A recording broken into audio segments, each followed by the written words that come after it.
ইজনে মাৰি পেলাই তাতে ৰাখি দিছে ওপৰৰ পেলাইছে কেনেকৈ মাৰিলে? এতিয়াও ওপৰৰ পৰা পেলাই দিছে কি জানো কলৰটো মাৰিছে সেইটো দুটাৰ ভিতৰত এটাটো হৈ আছে মাৰিছে। কোনে কোনে মাৰিলে? এইটো জাহিৰুলে নবী হুছেইন আৰু বাহাৰুল। ঘৰ ক'ত সিহঁতৰ?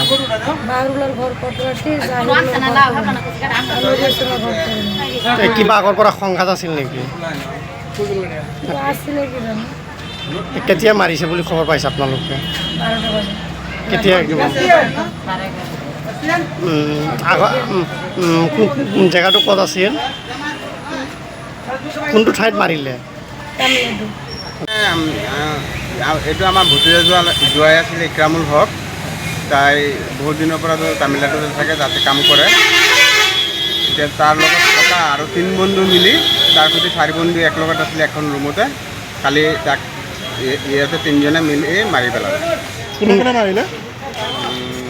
তাৰ নাম আছিলে এজনৰ নাম আছিলে নবী হুছেইন আৰু এজনৰ নবী হুছেইনৰ ঘৰ ক'ত? এইটো কৰণী হান্দি বস্তি। পিতাৰ নাম কি? হাবিবুৰ ৰহমান। হাবিবুৰ ৰহমান।